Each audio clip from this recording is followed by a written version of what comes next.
远景火爆8大行业都已经要求停业，竟然还有 KTV 传出音乐的声响，上门查看。我睡着了，怎么会睡着了？楼上明明就有音乐。明明都听到音乐声了，业者却宣称早就停业。远景在大楼里上下查看，简直比走迷宫还要乱。3楼应该是走这个上去的吧？远景找到一处暗门，但业者还是坚持那是隔壁的啦。不然我们也是合理怀疑你藏有这个非法的外籍移工啊！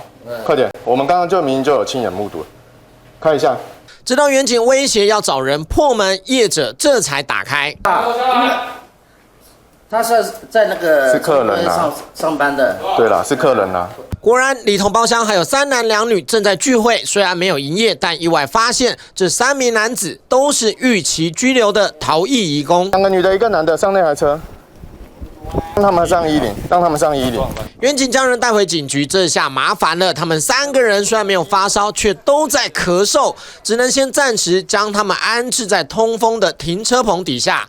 虽没有发烧的情形，但是有咳嗽的现象。那本分局为求慎重，能请医院先行来快筛。只是大热天还得由远景看守，必须等3个人快筛后确定身体状况，再交由移民署处置。TVB 新闻谢古金苗栗采访报道。请订阅、按赞、分享 TVBS News 频道，要开启小铃铛哦。还有，下载 TVBS 新闻手机 App， 随时掌握国内外大事。